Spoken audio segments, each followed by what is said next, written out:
Part 1 में geography class 9 का मैंने पार्ट 1 में एक इसके जो आधा पार्ट है उसमें कवर किया हूँ। वैसे आपको डिस्क्रिप्शन में लिंक दे दिया हूँ पार्ट 1 का, अगर आप नहीं देखेंगे बिल्कुल पहले उसे देख लीजिएगा। उसमें मैं प्रवसन तक का अर्थ का तक कर पढ़ा दिया हूँ। नेक्स्ट मैं इस पार्ट में कवर किया हूँ, अगर आप लोग नहीं देखेंगे बिल्कुल से देख लीजिएगा, जिससे आपका पूरा टॉपिक कवर हो जाएगा।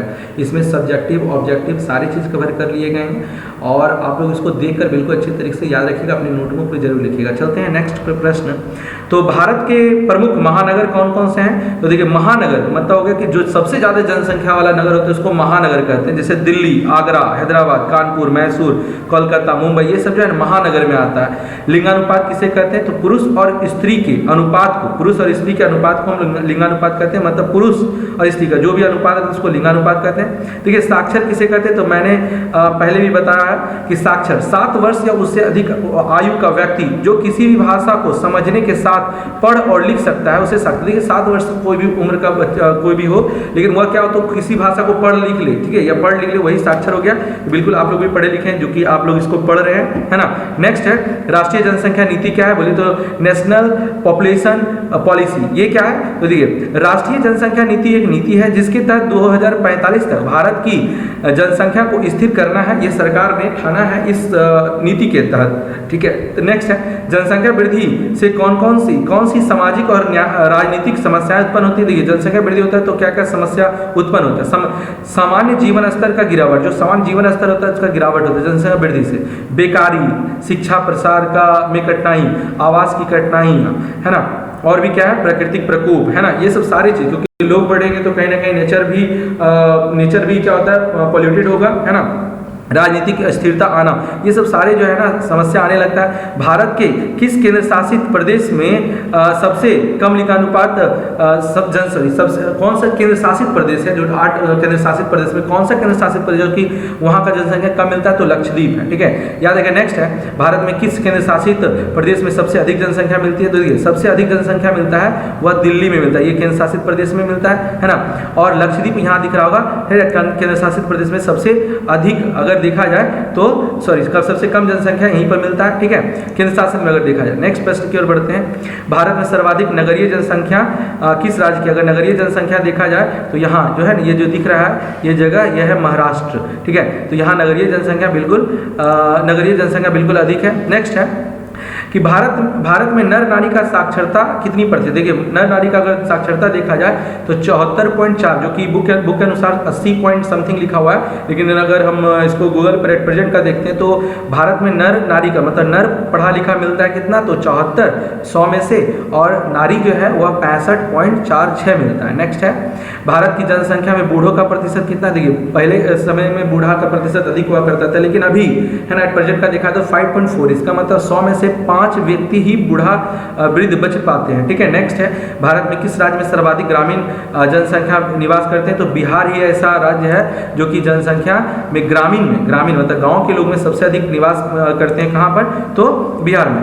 प्रतिशत के आधार पर हिंदू धर्म के सर्वाधिक जनसंख्या वाले 4 राज्य है ना, सबसे अधिक हिंदू, सबसे पहले हिमाचल प्रदेश, ठीक है, याद रखिए हिमाचल प्रदेश, उड़ीसा, छत्तीसगढ़ और मध्य प्रदेश, ये चारों राज्य में जो है हिंदू सबसे अधिक रहते हैं।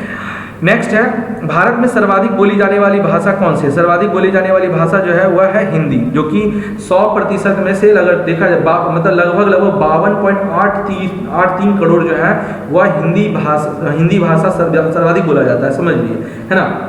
140 करोड़ में लगभग 52 से अधिक ही हो गया होगा क्योंकि अभी का समय में, है ना। नेक्स्ट है 2011 की जनगणना के अनुसार किस राज्य में महिलाओं की साक्षरता दर सबसे कम है? तो देखिए राजस्थान में मतलब उस समय था, है ना, 2011 की जनगणना जब किया गया था तो महिलाओं का जो साक्षरता था राजस्थान में बिल्कुल कम था।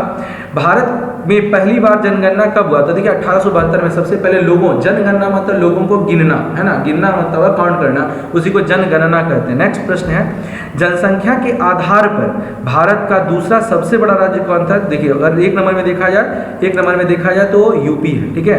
दूसरा देखा जाए तो ये जो दिख रहा है महाराष्ट्र, और तीसरा में देखा जाए तो बिहार है, ठीक है। जनसंख्या की दृष्टि से अगर देखा जाए तो ये, ठीक है।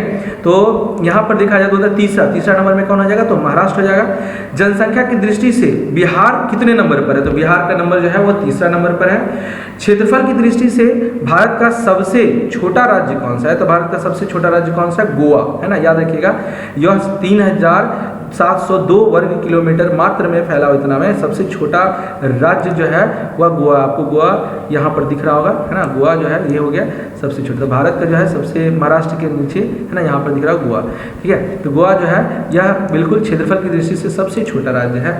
नेक्स्ट है कि भारत के पड़ोसी देशों में किसका जनसंख्या घनत्व भारत से अधिक है? अगर देखा जाए तो वैसे यहाँ बांग्लादेश दिखा, बुक में बांग्लादेश लिखा होता है, गूगल पर भी बांग्ला मिलता है, लेकिन अगर देखा जाए तो भारत का पड़ोसी देश में चाइना आता है, ठीक है, सबसे जनसंख्या में। लेकिन आपको यह बताना है कि आखिर में बांग्लादेश जनसंख्या के घनत्व में बुक में लिखा गया, गूगल पे, ऐसा क्यों, है ना। तो आपको क्यों का जवाब देना है। और आपके हिसाब से क्या लगता है, क्या भारत का पड़ोसी देश में कौन सा जनसंख्या अधिक है ना, चाइना का या बांग्लादेश का? तो आपको कमेंट में बताना है। और आपको बताना है कि मतलब भारत में सबसे बड़ा राज्य क्षेत्रफल में कौन सा है, इसको कमेंट में बताना है। आपको अगर वीडियो अच्छा लगा हो तो इसको लाइक, सब्सक्राइब और शेयर करना ना भूलें, जिससे कि आपको नॉलेज मिलेगा और मुझे हौसला मिलेगा, जिससे मैं और भी अच्छे तरीके से आप लोगों के लिए वीडियो बना सकूंगा, है ना। और यह आप अगर मेरे चैनल को सब्सक्राइब नहीं किए तो बिल्कुल जल्द से जल्द कर लीजिएगा। मैं सारे सब्जेक्ट का, है ना, चाहे वह बिहार बोर्ड का कोई भी क्लास का हो, सारे सब्जेक्ट का मैं इसको अच्छे तरीके से एक्सप्लेन करके इसको वीडियो अपलोड करता रहूँगा। बस मुझे चाहिए आप लोग का सहयोग। Thanks for watching.